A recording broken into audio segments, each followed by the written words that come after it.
Check off. Like, you know, one little bit of white, like every color. I've been waiting to see everything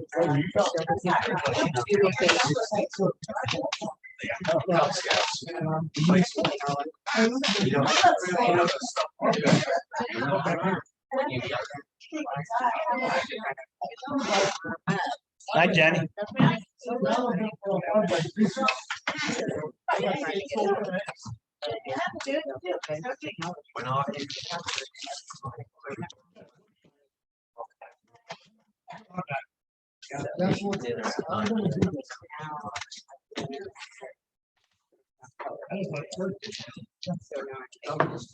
All right, everybody. Let's get started.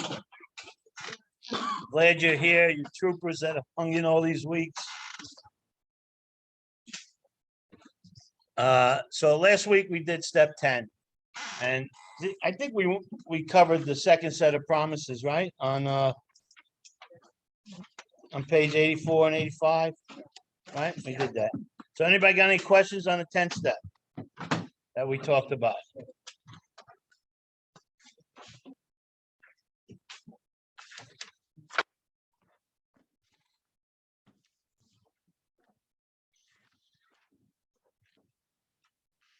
So just a note, by the time we get to this point, the 10th step in our sobriety, we've pretty much put our lives back together again, right?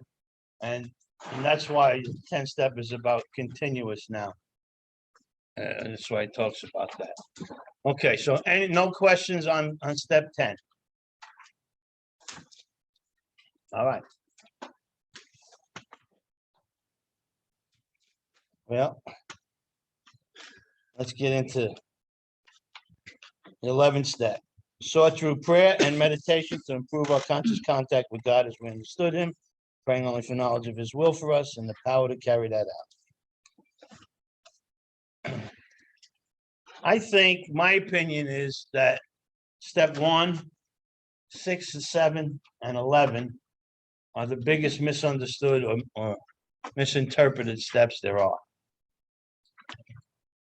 The 11th step is very, very, very simple. But most people make the 11th step very, very, very difficult.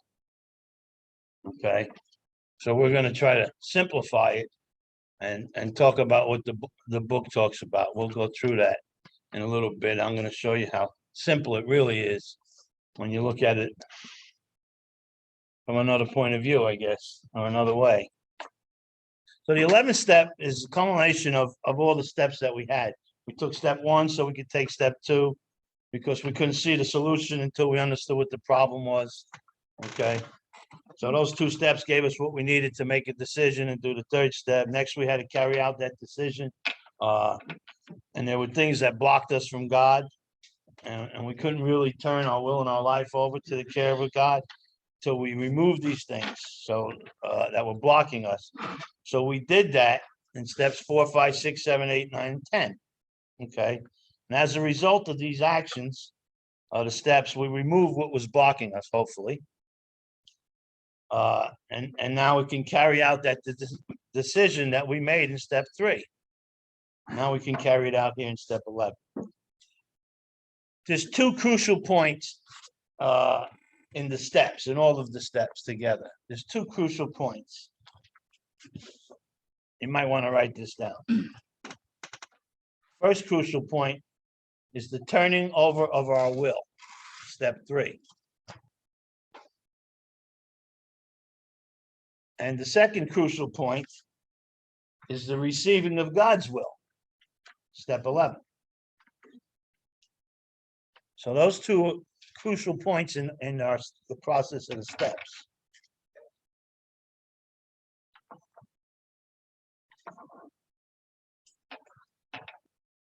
Okay. So a couple of things that when I got sober, my routine in the morning was when I got up in the morning, I had about 6 or 7 meditation books. And I had them on. I sit down and I'd read that day's meditation, and then I'd get up and I'd go out, and I was pretty feeling centered, feeling spiritual. And I'd get up and I'd go out and I'd have to deal with you son of bitches.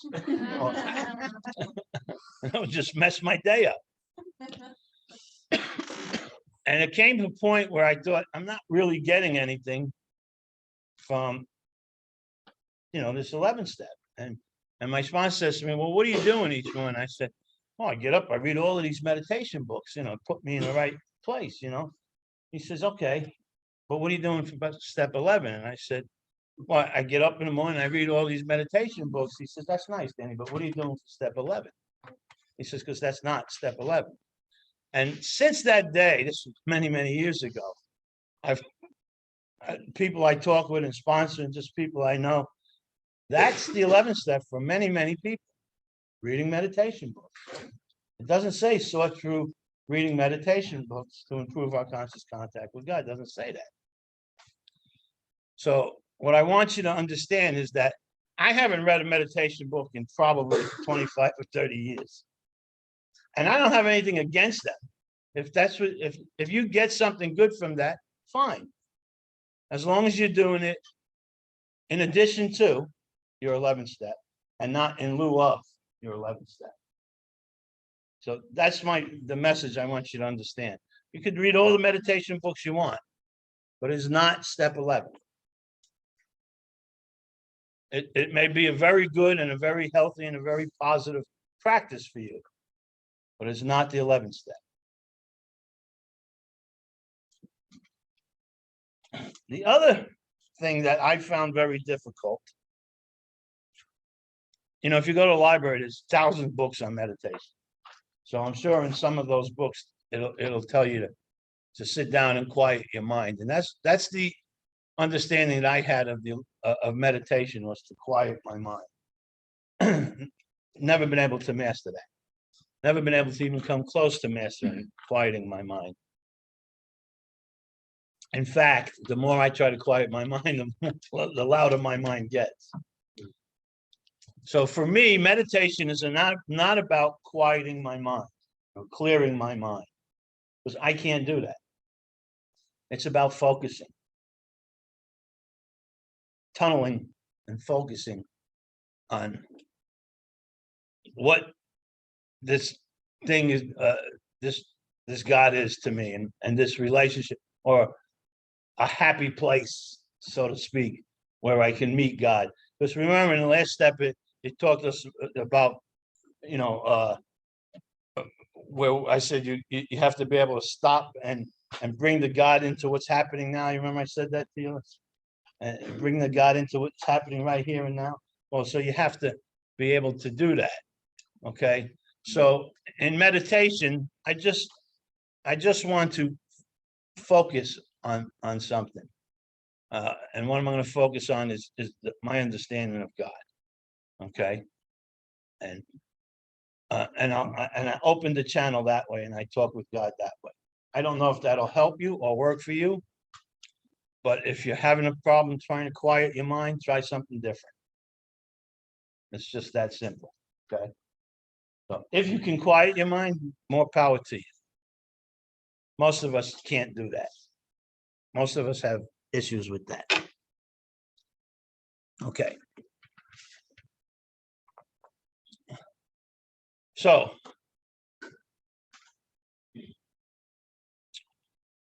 what really is the 11th step?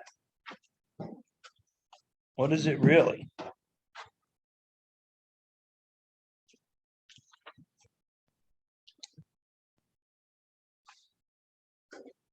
So let's go back to page 59.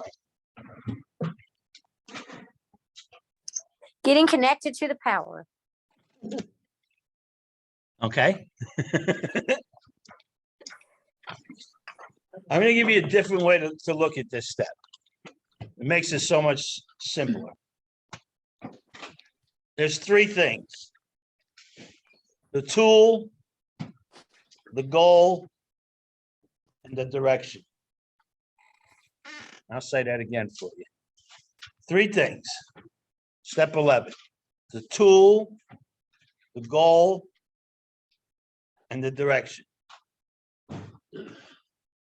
Now let's look at page 59 on exactly what step 11 says. Sort through prayer and meditation. That is the tool. So I'm going to use prayer and meditation, not meditation books. I'm going to use prayer and meditation. That is my tool to improve our conscious contact with God as we understood him.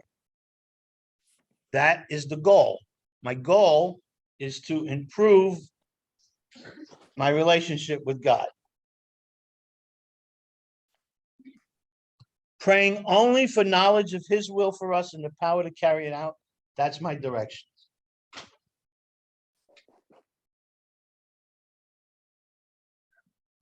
The tool, the goal, the direction. And that really simplifies step 11. So what am I going to do? I'm going to use prayer and meditation. Nothing else. I'm going to talk to God. I'm going to listen to God.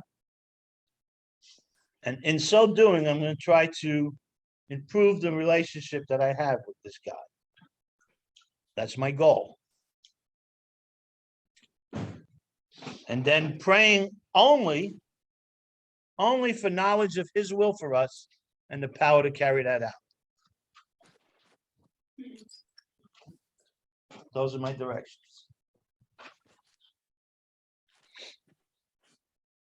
Looking at those three things and using those three things, can you see how it simplifies the 11th step? There's no great process of, what is prayer? What is meditation? And throw all these other things in the mix to try to do step 11. I'm just going to talk and listen to God and try to improve my relationship. I'm going to pray only for knowledge of his will for us and the power to carry that out. I'm not going to pray for other things. Now, what I do in step 11, when I talk and listen to God, I incorporate my 6th and 7th step. So I try to look at a defect that I need to work on. And I ask, only thing I ask for is awareness. That's all I ask my God for. Awareness. I just want awareness to whatever this defect is that I need to work on. I don't ask for solutions. I don't ask for any of this stuff. I just ask God to give me awareness so I can be aware during the day that I'm either thinking or acting in this defect, and I can get out of it and change it. So it helps me a lot to take my 6th and 7th step and put it in an 11th step.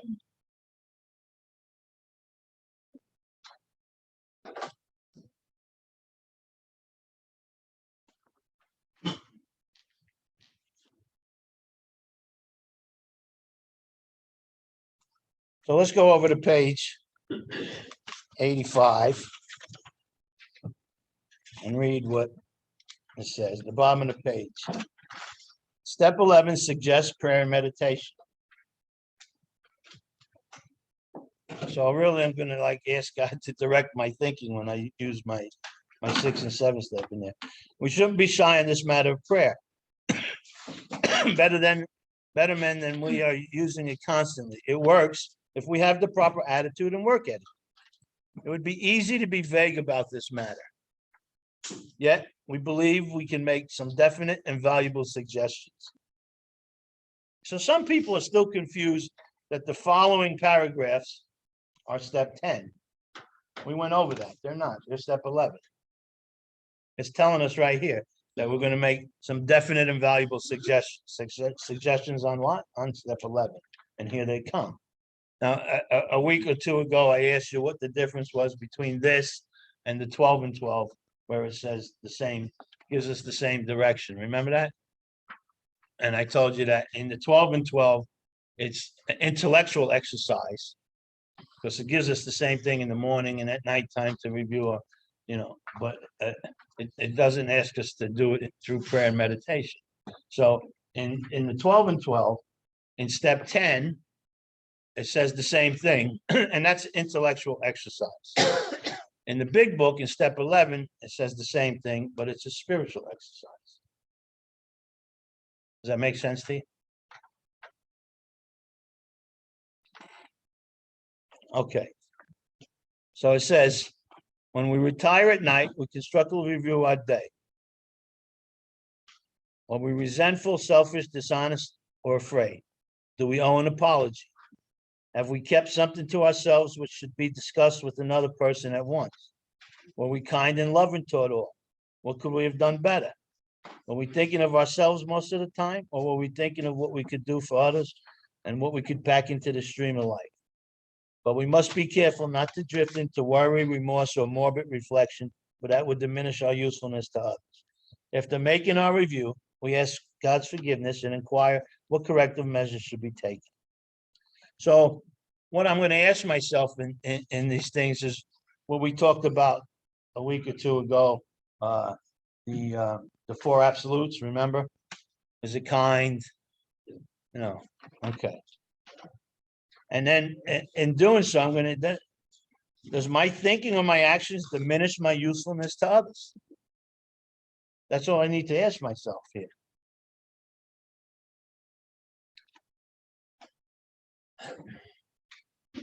So really, in this paragraph, I'm just going to sit quiet and answer these questions that I just read. Okay. Then it says, on awakening, let us think about the 24 hours ahead. We consider our plans for the day.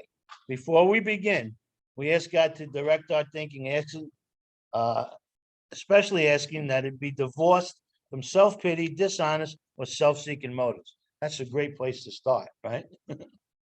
People like us. Under these conditions, we can employ our mental faculties with assurance, for after all, God gave us brains to use. Our thought life will be placed on a much higher plane when our thinking is cleared of wrong motives. So it's a really good start to ask God to get rid of these self-pity, dishonest, and self-seeking motives that are in my head there, right? And this is, in this paragraph, it teaches me that throughout the day, I need to learn how to pause, okay? Pause and ask. So I need to learn how to talk to God through the day. I don't just do my 11th step in the morning and then I'm on my own until nighttime. Remember last week in step 10, let me go back and read that to you. On page 85, no, I'm sorry, page 84. The second paragraph says, this thought brings us to step 10, which suggests we continue to take personal inventory and continue to set any new mistakes as we go along. Remember that? And we talked what that really means. That's 10th step is not something that I'm going to just sit down at nighttime and do an inventory on my day. As we go along, I want to look at this throughout the day. I want to catch myself throughout the day. I want to stop myself throughout the day from this stinking thinking. And now here I am and doing the 11th step, and I'm asking God to do this for me and to help me with this. And really, everything I've read so far in these 2 paragraphs is all about awareness, really. Okay, then the last paragraph on this page. In thinking about our day, we may face indecision. We may not be able to determine which course to take. Here we ask God for inspiration and intuitive thought or decision. We relax and take it easy. We don't struggle. We're often surprised at how the right answers will come after we have tried this for a while. So it says we relax and take it easy. We don't struggle. When I'm thinking really hard about something, that's struggling. That's not relaxing and take it easy. When I got a situation, I'm really, oh man, what am I going to do? How am I going to take care of this? And I'm in it like that. That's not relaxing and taking it easy. Okay. So in other words, when we relax, take it easy, we don't struggle. No, I don't worry for an answer. How about that? People like us, we have to have an answer, And that answer has to coincide with our thinking. Otherwise, it's not the right answer. So here, we don't worry for an answer. We relax and take it easy. What used to be the hunch or the occasional inspiration gradually becomes a working part of the mind. Being still inexperienced and having just made conscious contact with God, it is not probable that we're going to be inspired at all times. We might pay for this presumption in all sorts of absurd actions and ideas. Nevertheless, we find that our thinking will, as time passes, be more and more on the plane of inspiration. We come to rely upon it. So there's a little bit of divine influence that happens in our lives when we stay here and do this stuff, right? So I'm not always aware of God's will, but I'm always aware of what God's will is not. There's not a minute in the day that I don't know what God's will is not. So don't do that shit. All right. So, but let's talk about this for a minute. It says we might pay for this presumption in all sorts of absurd actions and ideas. What are we talking about here? This is important. Because if you sit in any room anywhere in the world, you're going to hear somebody blaming their defects on God. Giving an alibi for their actions. Okay. We need to stop that. We need to own up to our own messes and stop blaming God for this stuff. You know, I'm not a slut or a thief or a liar or a cheat because I'm an alcoholic. If I'm those things because I'm Danny. So we need to stop blaming our shit on the disease and on God and all that stuff, right? So how do we pay for these things that he's talking about? Well, I like to sign God's name to my bullshit. It makes my misgivings a little more comfortable, a little more bearable, a little more able to live with.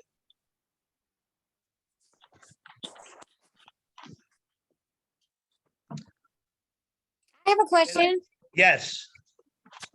Okay, this might be a silly question, but I was wondering it last time when you said that about not blaming, using that as a crutch.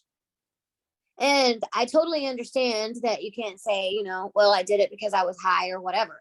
But like in my situation, I didn't start all that negative stuff until I was like 25 and started using.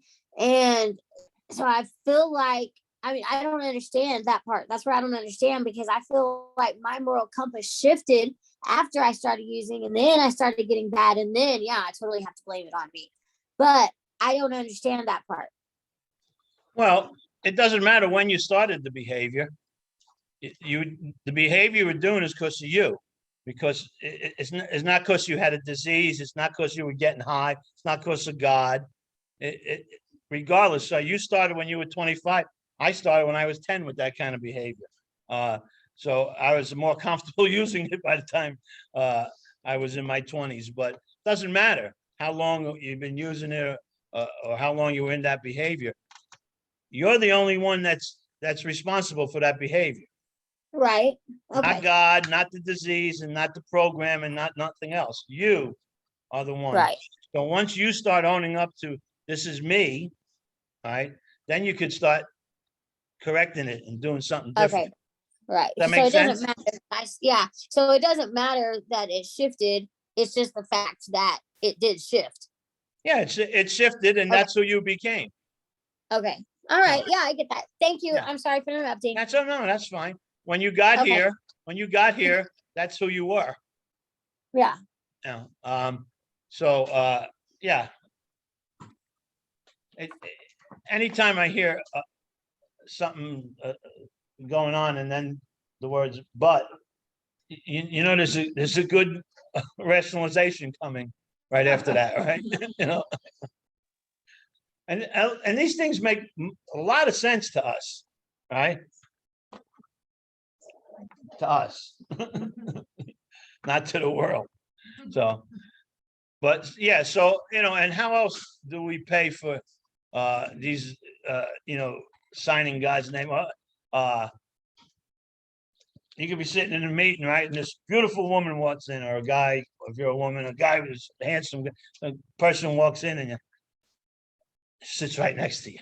It's a God thing. It's a God. All these seats she sat next to me, it's a God thing. No. She just happened to sit next to you. I tell you a story one time. I forgot what supermarket it was. It was here in Oklahoma City. I guess I was about 5 years sober. And I'm walking in this supermarket, and this woman is walking out, and we can see each other from the distance. She was beautiful. And we kind of made eye contact, and I thought, oh my God, she's gorgeous. But she was coming out and I was going in, and wow. And that night I went to a meeting that I've been to before. Never saw her before. She came and sat in the meeting. My sick ass first thought went, it's a God thing. It's a guy, I don't know nothing about it. Didn't know she was married, she had kids, she was only like 6 months sober, but I didn't know any of that. It's a God thing, It's, this woman I saw in the supermarket, I never saw her before. So we like to sign God's name to our bullshit, right? Yeah. It turned out that wasn't a regular meeting I went to, but I've been there before. It turned out that was her regular meeting. She just usually didn't go on the couple of nights that I was there. But that night was her night. She always went there. And yeah. That was so we like to sign God's name to our bullshit. It's real easy. It's real comfortable. Yeah. How else do we do things like that? How else do we pay? Because what he's saying here is that we might pay for this presumption and all sorts of absurd actions and ideas. Well, I've heard people share, coming to meeting, and you know what? I pulled in a parking lot, and there was a spot right in front of the clubhouse. I got parking lot packed right in front of the club. It's a God thing. That, and I'm going, yeah. Maybe somebody just pulled out, about a God thing. So for me personally, and I'm not telling you need to do this, but for me personally, I don't put God into all these little things, give me I think Susan might be the only one. Susan, remember Otto? Otto was a crazy little dude. He was sober a long time when he died. He used to say, God's not a parking attendant and he's not a pimp. He didn't save that spot for you, and he didn't put that woman in your life. I gotta remember that. Guy's not a parking attendant, he's not a pimp. He pulled in, there's an empty spot there, somebody probably just left. Yeah, or that woman and that guy is not there because God put it there for you. All right. Anybody got any questions on what we're talking about? I'm confused.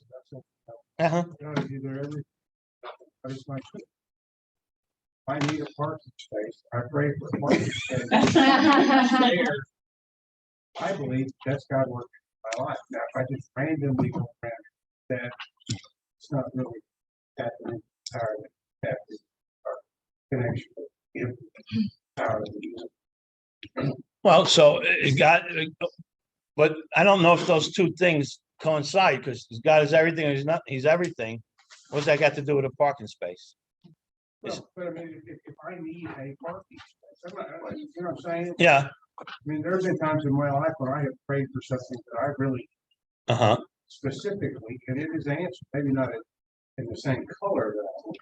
But, so I don't know. I mean, this is what we're trying to get water here.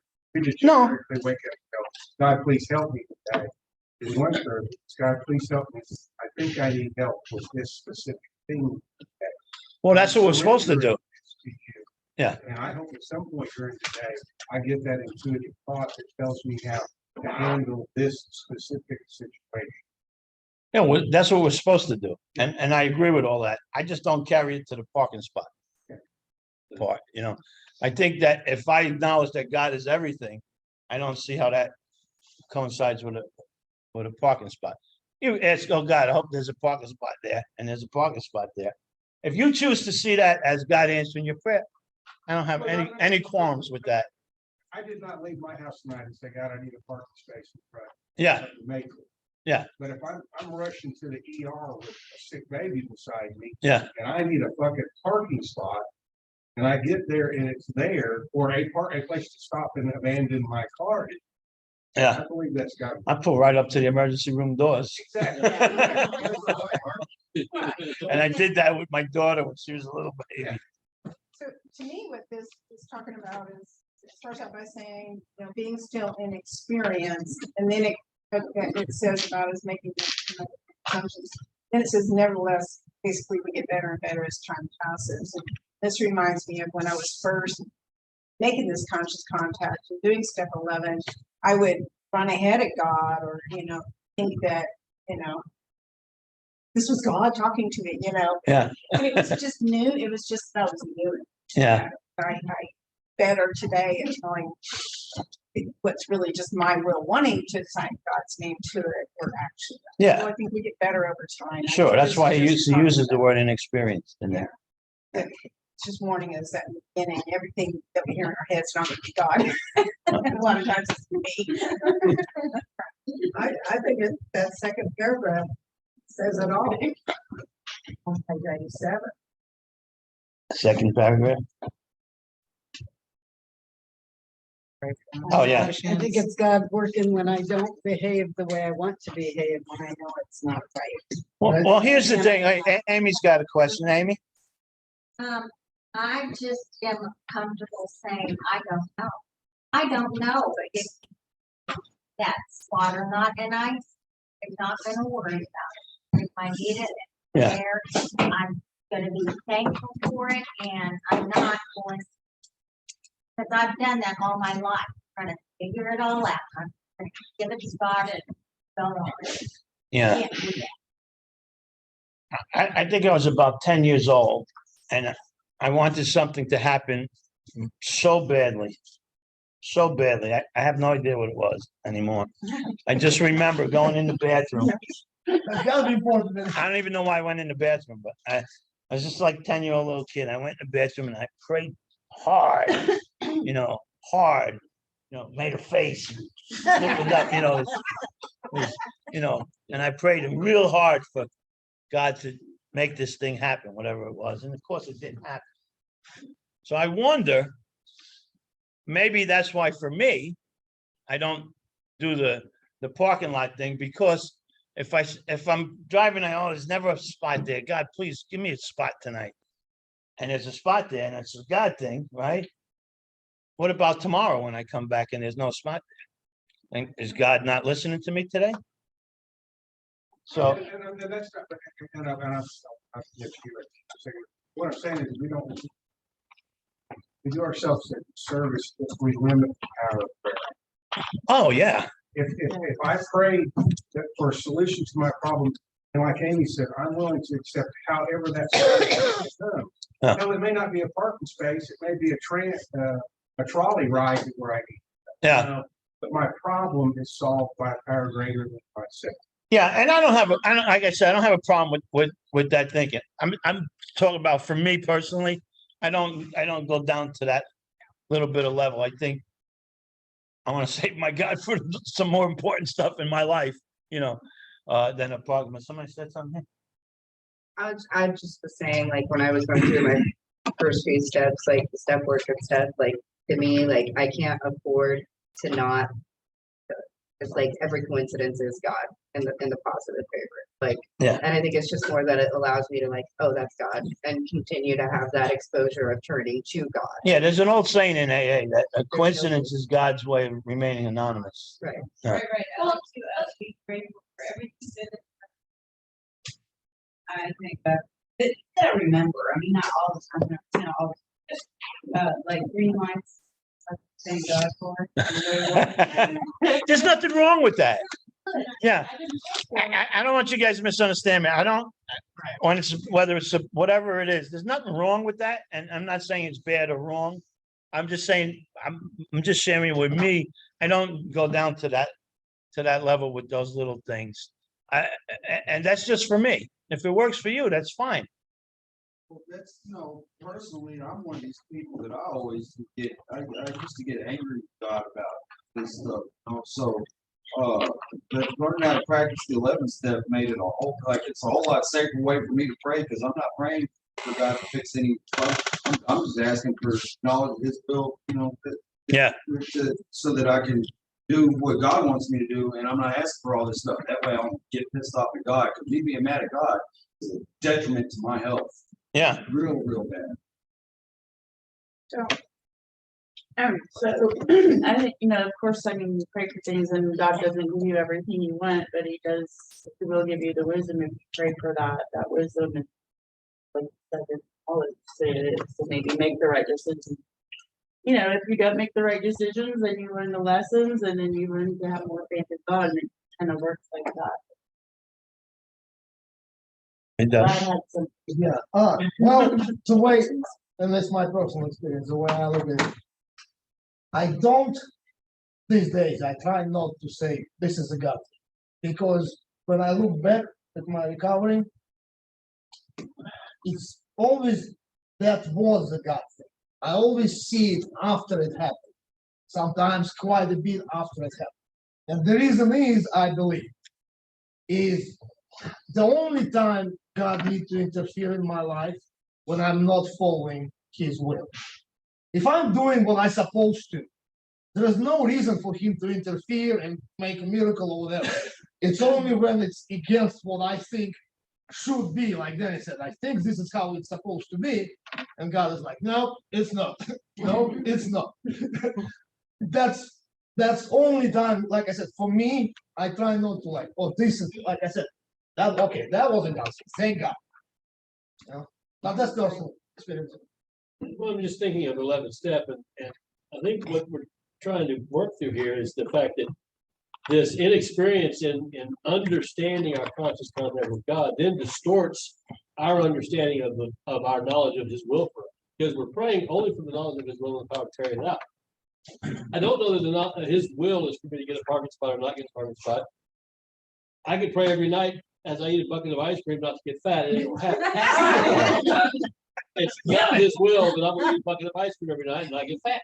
But see, it's what Jenny said a little while ago. When he uses the word inexperienced, really talking about somebody new starting on this. If you've been sober for a while and you got something that works for you, don't change it. Yeah. If that works for you, more power to you. So I'm not knocking that kind of, because we don't know the results of this stuff. I asked God for strength, right? And He gave me difficulties to make me strong. I asked God for wisdom, and He gave me problems to solve. I asked Him for courage. He gave me danger to overcome. I asked Him for love, and He gave me troubled people to help. Hey, say that All my prayers have been answered. Say that all over say that again, please. I asked for strength, and God gave me difficulties to make me strong. I asked God for wisdom, and He gave me problems to solve. I asked for courage, and He gave me danger to overcome. I asked for love, and He gave me troubled people to help. All my prayers have been answered. None of them in the way I wanted. Yeah. None of them in the way I meant when I asked for them. But all my prayers have been answered. Can't argue with that. So we don't know. Our job is to show up, suit up, show up, do the next right thing. Trust God, clean house, help another. print it up. What? I was still copying it down. It's like the old joke, whatever, pray for patience.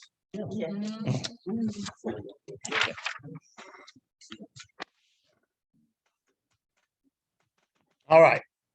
So now we're on the second paragraph on page 87 that Susan was talking about. We usually concluded the period of meditation. We usually conclude the period of meditation with a prayer that we be shown all through the day what our next step is to be, that we be given whatever we need to take care of such problems. We ask especially for freedom from self-will and are careful to make no request for ourselves only. We may ask for ourselves, however, if others will be helped. So it's like, I need a new Cadillac, God, so I can give people a ride to me.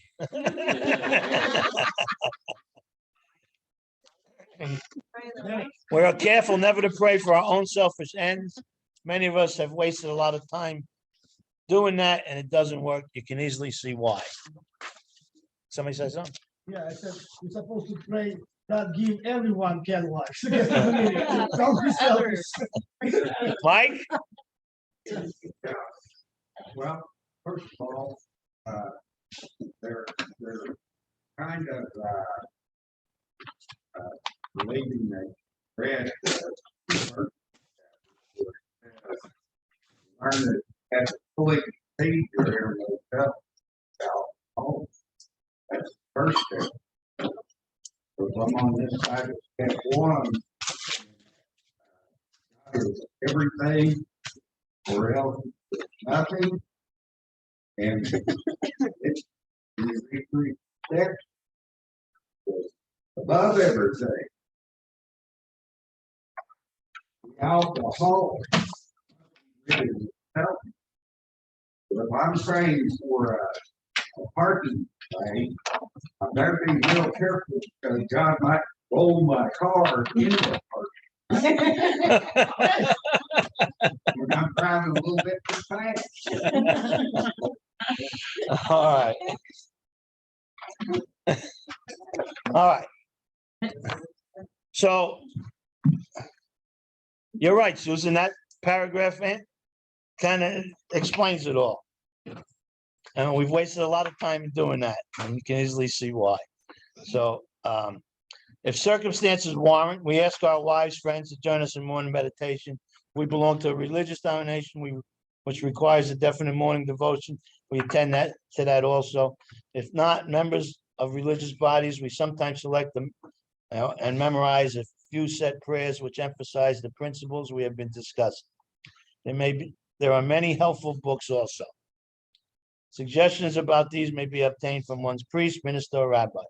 Be quick to see where religious people are right. Make use of what they offer. Now, it says, as we go through the day, we pause, not break down and have yeah. Just we pause when agitated or doubtful and ask for the right thought or action.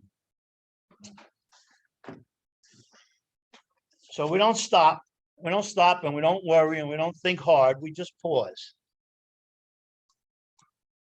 We constantly remind ourselves we are no longer running the show, humbly saying to ourselves many times each day, thy will be done. Remember back on page 62?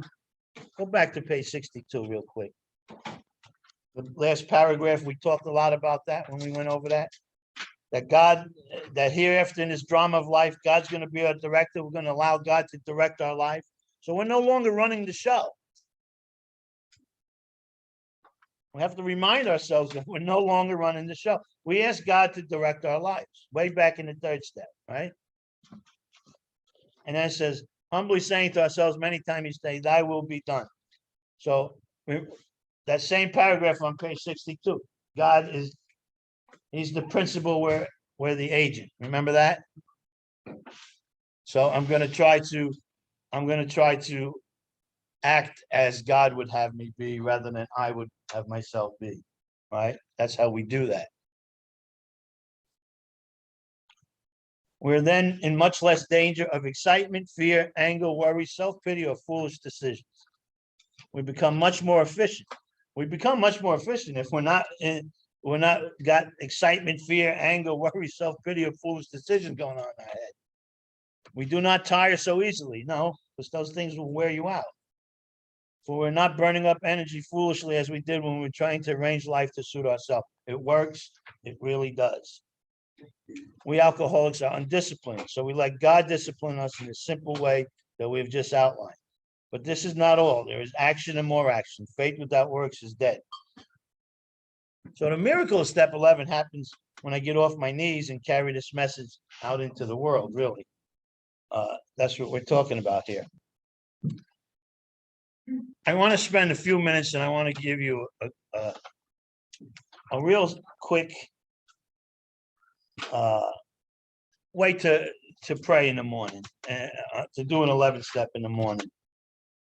And this is not going to be for everybody. It may help you, it may not. But this is kind of, when I first started with this process,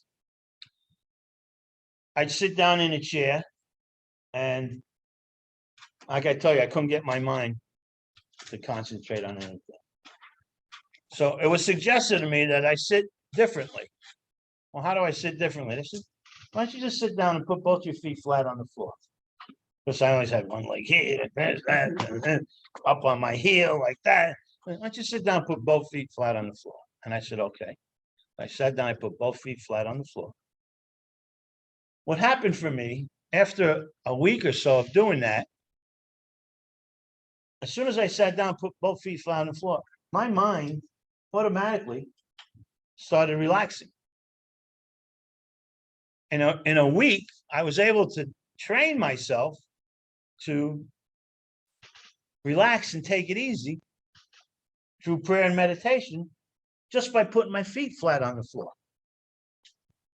It's kind of like teaching a little puppy to pee on the pad or to go outside and pee, right? They learn pretty quick, and so do we. All right, so if you want to get everything out of your hands, let's sit down and relax for a minute. I'll take you through a quick prayer and meditation, and if you want to use it later, you can. If not, don't worry about it. So stretch out a little bit, take a few breaths, relieve your tension. We want to learn how to breathe in God and exhale that bullshit. So take a nice deep breath and bring God in and exhale all that bullshit. I'm going to start my day off by preparing our plans for the day before we begin. And maybe just starting off with the third step prayer. God, I offer myself to thee to build with me and do with me as thou wilt. Relieve me of bondage of self, that I may better do thy will. Take away my difficulties, that victory over them may bear witness to those I would help, of thy power, thy love, and thy way of life. May I do thy will always. And we talked before about using any prayer for that step that you want. So close your eyes and breathe in and be still and consider where you're going to go today and what your plans for today are. And how you're going to act at work, or how you're going to act when you see so-and-so. Who you're going to associate with today. You're going to talk to a newcomer or an old timer today. And as you're doing this, you're learning how to breathe in God and breathe out all that bullshit. Have an open heart for God's grace. Have an open mind. Take the steps and have a new experience. Have an open soul. Be of service. Enjoy the fellowship of those around you, not just recovering people, but everybody in your life, your partner, your wife, your husband. Enjoy God's grace. As you're thinking about the day, unsure, maybe uncomfortable about, you don't know which way you're going to go, or ask God for strength and direction and inspiration, and breathe in God and breathe out that bullshit. Pause and ask God for the ability to make a decision. Relax and take it easy. Don't struggle. Don't fight it. Don't try to figure out what's going on, what's happening. Just enjoy it. Now you're going to pray. You're going to ask God for the next right thing, the ability and the courage, the strength to do it. And what defect maybe do you need to be aware of today and work on? And thank him for his presence. And then I always like to go to the 7-step prayer. My Creator, I am now willing that you should have all of me, good and bad. I pray that you now remove from me every single defect of character which stands in my way of usefulness to you and my fellows. Grant me strength as I go out from here to do your bidding. Amen. So thank God that you're here and you're free, and allow his will to seep into your heart and your mind and your soul. And when you're ready, take as long as you want. Start moving your fingers and twinkling your toes and your shoulders slowly, and there's no rush, and open your eyes again. And you've just done a prayer and a meditation. So I shared that with you because it helps a lot of people. I don't do that anymore. I haven't done that in years. I shared with you what I do. I talk to God and I ask for awareness of my defect. And that's pretty much it. But I did that for quite a while when I was newly sober. All right. So I hope that helps you. I'm going to read something from you for you before we leave here.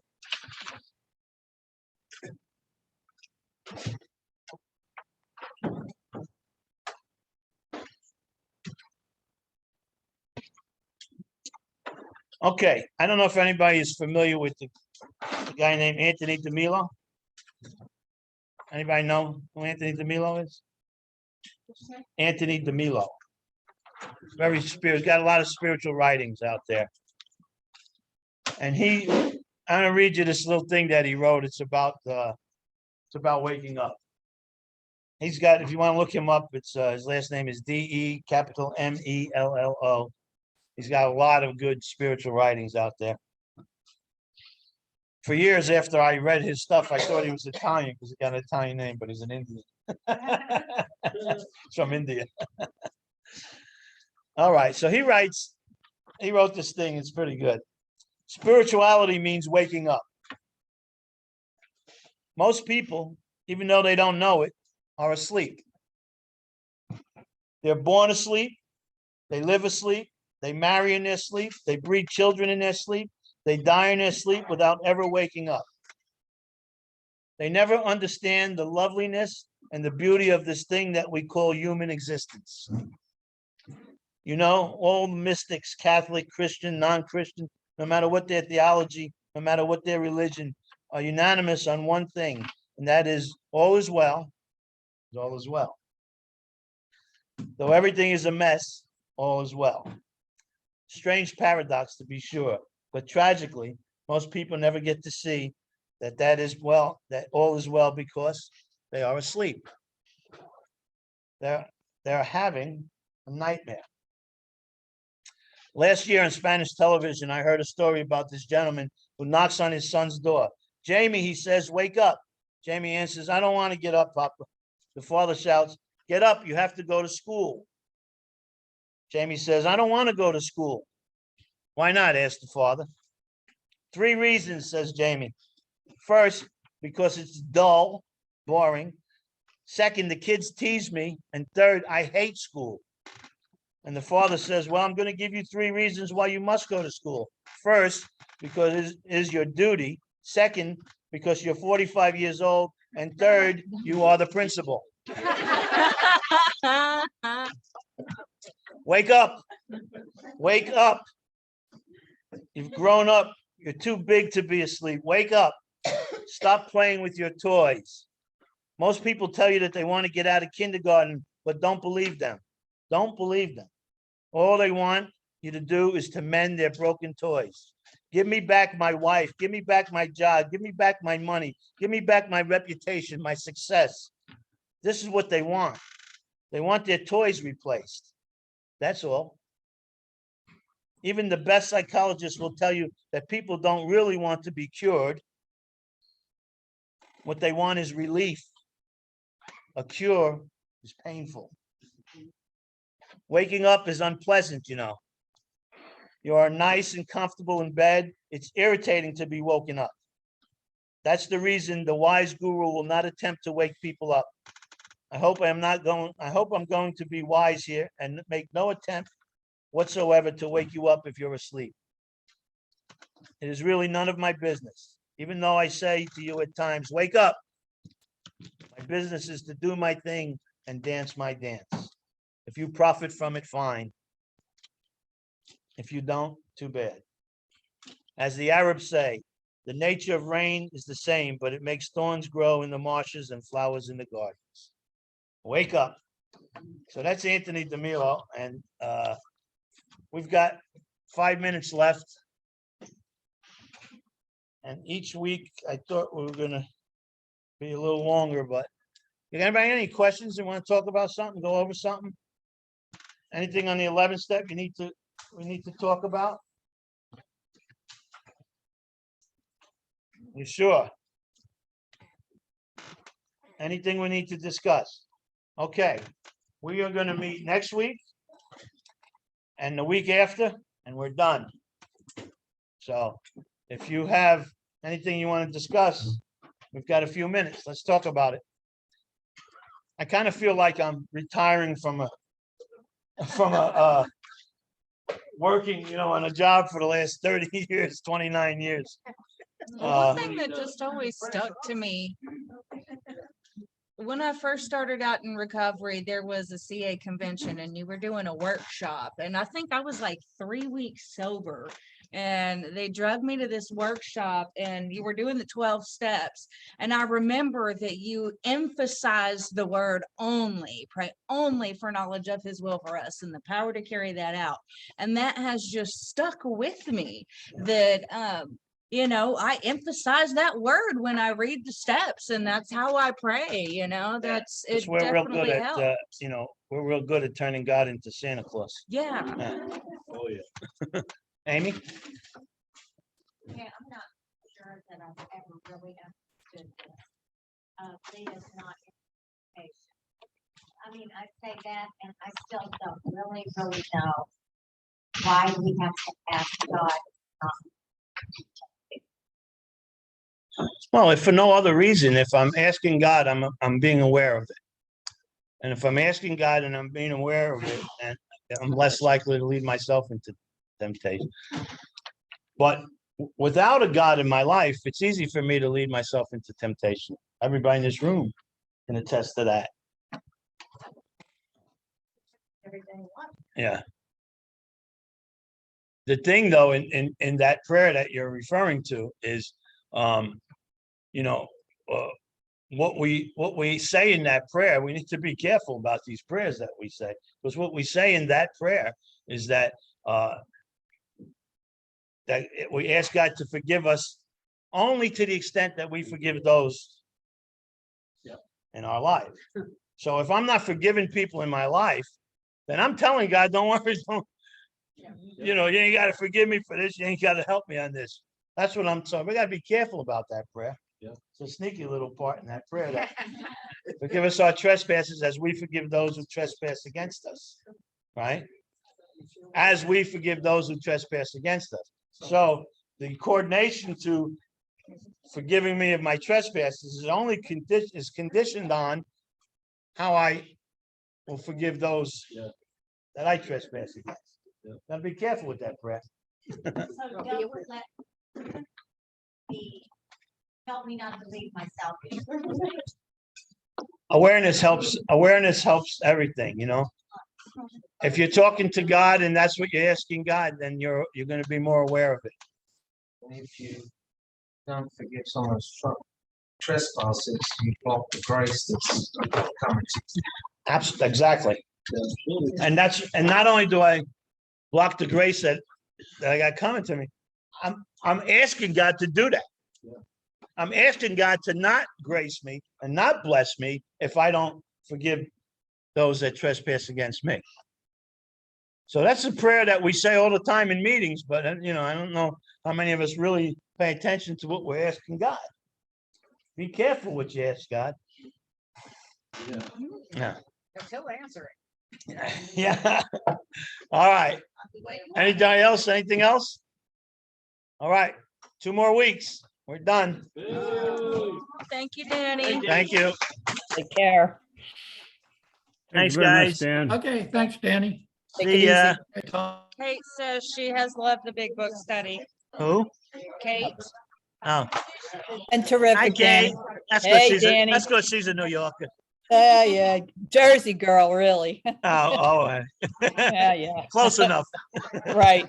Take care. Good See you night. guys. Bye. Okay, Dave, thanks. your dress.